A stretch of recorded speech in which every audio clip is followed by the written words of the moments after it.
apa yang bisa dibantu oleh AI dalam konteks cyber security? Yang pertama adalah bagaimana dia bisa mengenali pola serangan. Yang kedua adalah bagaimana dia bisa mendeteksi anomali. Dia tidak bisa tidur loh, AI itu. Tidak bisa tidur 24 jam, 7 hari, bisa on terus.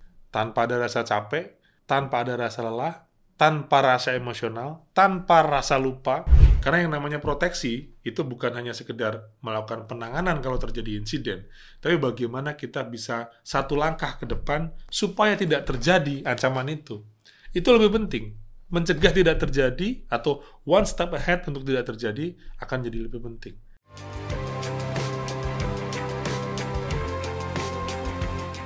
MIK Podcast, menuju Indonesia Digital. Digitalisasi sudah pasti marak di seluruh aspek kehidupan kita. Aspek kita sebagai masyarakat, aspek sebagai pemerintahan, aspek sebagai pelaku bisnis, semuanya bicara digitalisasi. Sadar atau tidak sadar, ada hal yang dibutuhkan atau hal yang dihasilkan dari digitalisasi tersebut. Dua hal yang utama adalah tentang data dan sistem. Jadi dari digitalisasi memproduksi atau membutuhkan yang namanya data dan sistem. Nah, data dan sistem ini kalau saya bisa analogikan sedikit seperti gula ya, sesuatu yang manis, sesuatu yang enak rasanya, yang menggoda banyak orang tentunya. Menggoda buat siapa? Sebetulnya menggoda yang menyediakan digitalisasi tadi, karena memang dasarnya adalah dengan digitalisasi kita akan semakin mudah untuk mengcapture segala bentuk data yang kita butuhkan untuk insight ataupun intelijen di masa-masa yang akan mendatang. Tapi tentu dunia ini kan selalu ada good cop, bad cop. Ada penjahat, ada hero. Ya, kalau kita nonton film-film selalu ada penjahatnya, ada hero-nya. Ya. Ibarat kata emas, ya, dan dianalogikan sebagai emas, data tentu menarik untuk para penjahat mengambil. Artinya, gula-gula tadi akan mendatangkan semut. Ya, semut di sini adalah yang namanya ancaman cyber tadi. Jadi kalau Anda memiliki data, Anda memiliki sistem, jangan lupa ada teman yang pasti ngikut. Pasti ngikut. Seperti ada siang, ada malam. Pasti. Hal yang pasti. Dua-duanya pasti ada. Ancaman cyber adalah hal yang pasti muncul dari aspek sisi lain digitalisasi. Nah, yang paling penting adalah bagaimana kita bisa menghandle atau mengatasi ancaman cyber tersebut. Ada satu hal yang menarik di sana. Ada teknologi yang baru, sebetulnya nggak baru-baru amat, ya. Sebetulnya saya pernah mempelajari ini mungkin 20 tahun yang lalu, tapi tidak tahu implementasinya. Teknologi itu namanya adalah kecerdasan buatan, atau yang namanya adalah artificial intelligence. Bagaimana sebenarnya artificial intelligence bisa mendeteksi ancaman cyber di tempat Anda semua? Ancaman cyber adalah aktivitas kejahatan. Jadi benar-benar aktivitas kejahatan yang menargetkan kepada data dan sistem atau mungkin jaringan dari organisasi Bapak Ibu semua, ya. Nah, macam-macam ancaman atau aktivitas kejahatannya. Yang paling sering ataupun yang terakhir kita dengar tentu ada bicara yang namanya ransomware. Tapi di samping itu ada juga yang namanya malware, ada juga yang namanya phishing attack, atau bahkan ada suatu serangan yang memang menyerang ke digital infrastruktur, ya, seperti jaringan internet yang down, ya, ataupun sistem yang down. Itu merupakan bentuk-bentuk dari ancaman cyber, ya. Pemerintah khususnya itu kan yang sudah memiliki program SPBE gitu, pasti akan menyimpan data-data sensitif seluruh warga Indonesia. Kita lihat elemen pemerintah kan luas sekali ya. Dari mulai Kementerian Kesehatan, Kementerian Dalam Negeri dengan Dukcapilnya, semua memegang data-data sensitif warga negara kita. Ya. Semestinya keamanan cyber sudah menjadi prioritas utama dari negeri ini, gitu ya. SPBE sudah dari 2018, 5 tahun yang lalu, atau kita mundur lagi ke IGAF, sudah 2003 yang lalu, sudah hampir 20 tahun yang lalu. Sudah waktunya bahwa keamanan cyber menjadi prioritas. Dan kalau kita melihat berita seminggu yang lalu, Pak Presiden telah memerintahkan untuk membangun atau membentuk Matra Cyber di TNI. Ini isu-isu yang sangat menarik ini, karena sudah menjadi prioritas gitu ya. Matra kita bertambah, namanya Matra Cyber. Nah, disinilah yang saya sebut bahwa tadi cyber security menjadi prioritas utama dalam mengelola digitalisasi pemerintahan. AI sebagai salah satu teknologi terbaru saat ini semestinya bisa memberikan kontribusi yang sangat baik sehingga kita bisa memberikan proteksi. Karena yang namanya proteksi itu bukan hanya sekedar melakukan penanganan kalau terjadi insiden, tapi bagaimana kita bisa satu langkah ke depan supaya tidak terjadi ancaman itu. Itu lebih penting. Mencegah tidak terjadi atau one step ahead untuk tidak terjadi akan jadi lebih penting. AI akan sangat berperan besar dalam melaksanakan fungsi-fungsi itu. Lalu apa sih sebenarnya yang namanya artificial intelligence? Tadi saya sampaikan bahwa artificial intelligence akan sangat memiliki peranan vital dalam cyber security, khususnya untuk mencegah ancaman-ancaman tadi yang kita sampaikan. Artificial intelligence tentu bahasa gampangnya adalah otak buatan lah, ya, karena memang yang artificial tentu maknanya adalah buatan, intelijensia adalah ya di otak kita ini. Otak digital bolehlah disebut, otak buatan bolehlah disebut. Ya, kalau kita melihat dalam perspektif kita berkehidupan dari kita mulai lahir gitu ya, maka otak kita menangkap banyak sekali pengetahuan-pengetahuan dari kita mulai lahir ya. Kita mulai tahu orang tua kita bisa menyebut bapak dan ibu, kemudian kita bisa menyebut adik dan kakak, kita mengenal bola, kursi, meja, kemudian kita mengenal teman kita, dan seterusnya.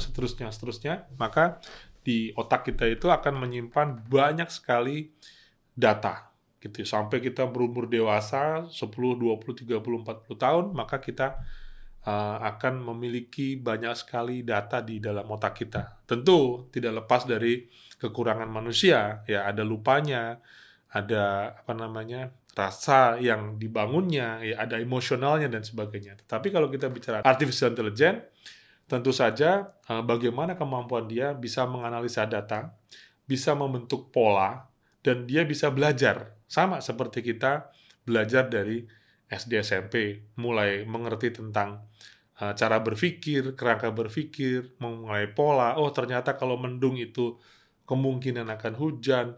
Oh, ternyata kalau sekitar jam 12 itu kita sudah mulai lapar, dan selanjutnya. Maka dalam perspektif hal ini, AI dengan mesin yang tidak ada capeknya, yang kapasitasnya tidak terbatas, bisa dilatih, bisa disuruh belajar dengan perspektif algoritma di dalamnya. Saya kembali lagi ke cyber security. Apa yang bisa dibantu oleh AI dalam konteks cyber security? Yang pertama adalah bagaimana dia bisa mengenali pola serangan. Ya. Yang kedua adalah bagaimana dia bisa mendeteksi anomali. Dia tidak bisa tidur loh, AI itu. Tidak bisa tidur 24 jam, 7 hari, bisa on terus. Ya. Anomali tentu adalah hal-hal yang tidak biasa, yang tidak terjadi. Misalkan, di kantor kita, kebiasaannya kan kalau pegawai itu misalkan login ke sistem, ya around jam 7 pagi sampai jam 6 sore untuk bisa absen atau mungkin datang dan pulang. Kemudian mengakses sistem. Biasanya di kantor yang sudah digitalisasi, ya, kita memiliki sistem yang buat bisa bekerja. Tiba-tiba ada anomali yang mengakses sekitar jam 12 malam. Ini kan di luar kebiasaan. Bagaimana dia bisa mendeteksi itu? Kemudian bagaimana mendeteksi pola serangan, ya pola ancaman, pola serangan gitu ya. Nah, pola serangan di sini yang biasanya bahwa ada yang mencoba-coba guessing untuk bisa login dan terus-menerus, maka itu akan juga bisa terdeteksi. Artinya, dalam perspektif cyber security, AI akan sangat membantu untuk mengenali pola serangan dan mendeteksi anomali. Tanpa ada rasa capek, tanpa ada rasa lelah, tanpa rasa emosional, tanpa rasa lupa, dan tanpa rasa ogah-ogahan karena tidak perlu digaji. Itu artificial intelligence untuk cyber security. Bayangkan bahwa AI tidak pernah lelah gitu ya. Dia akan terus bekerja, terus belajar, terus menganalisis ya dari segala hal. Fungsi AI tadi disampaikan adalah untuk mengenali pola serangan dan juga mendeteksi anomali. Sebenarnya teknik yang dipakai oleh AI adalah yang namanya pattern recognition, yaitu pengenalan pola.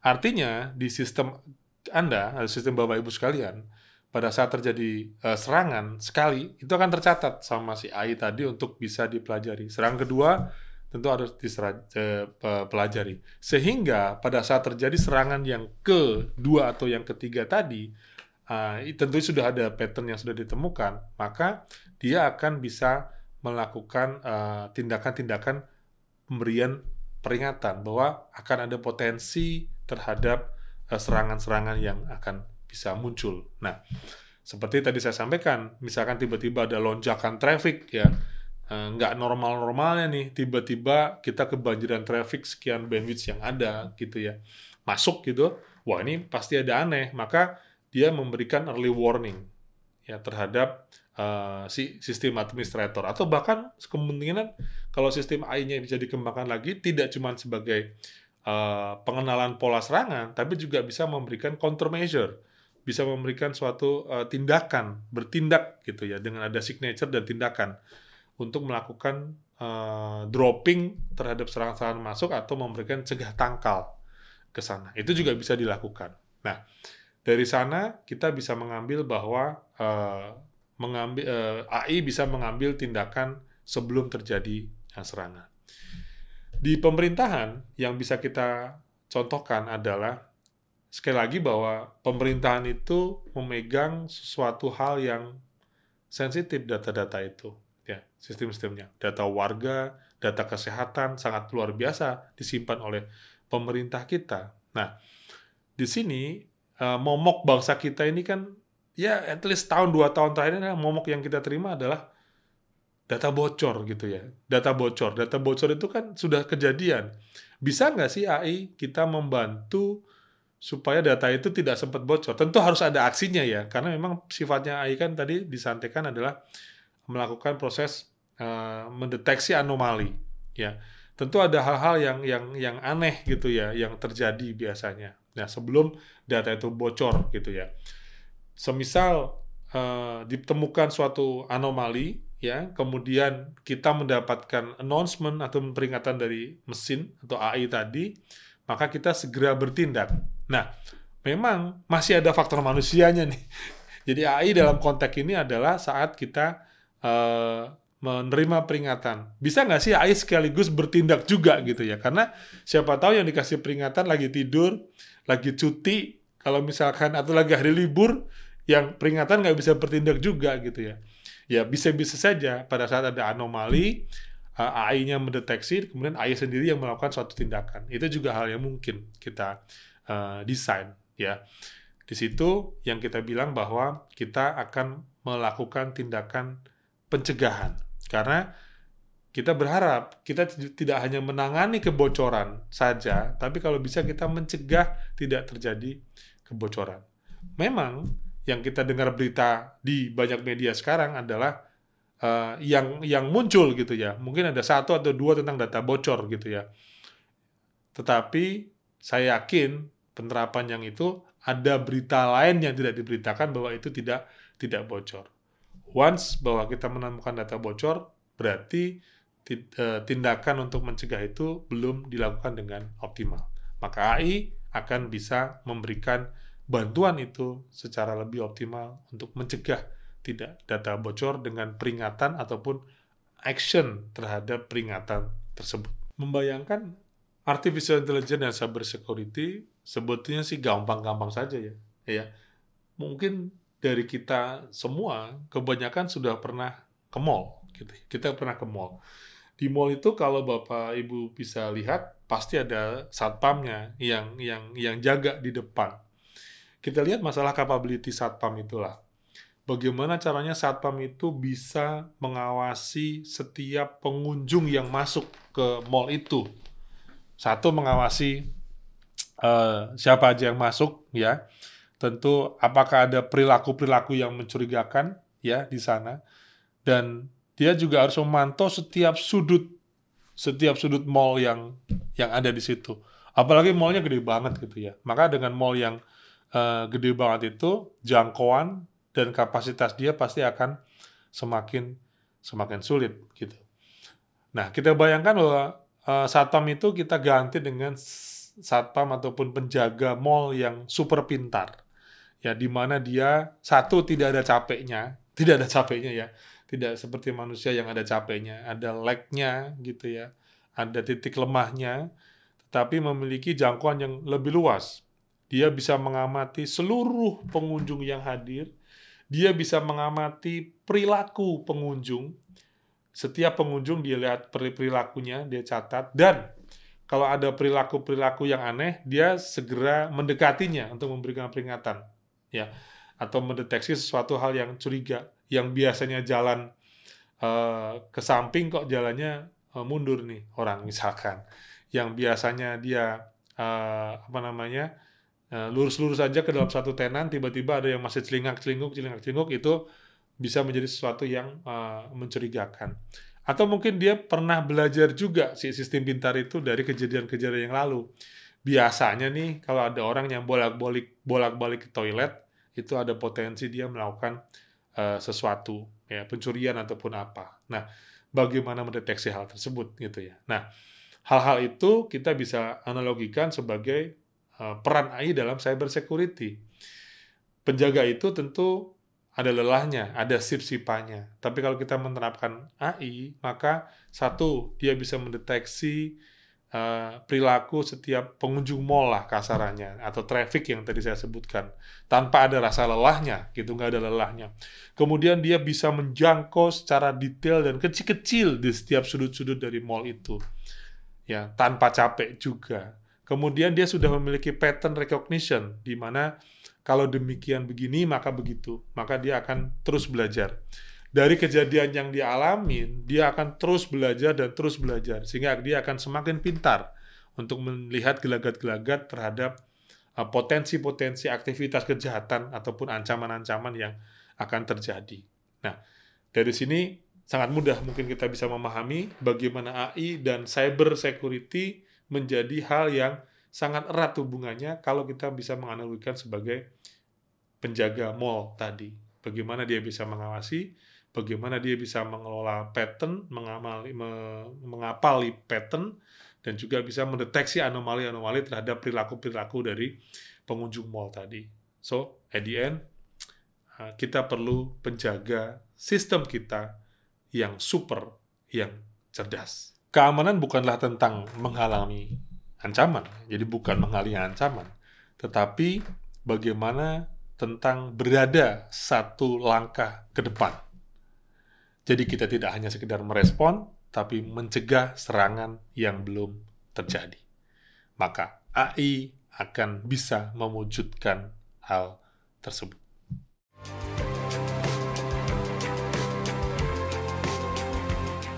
MIT Podcast menuju Indonesia Digital.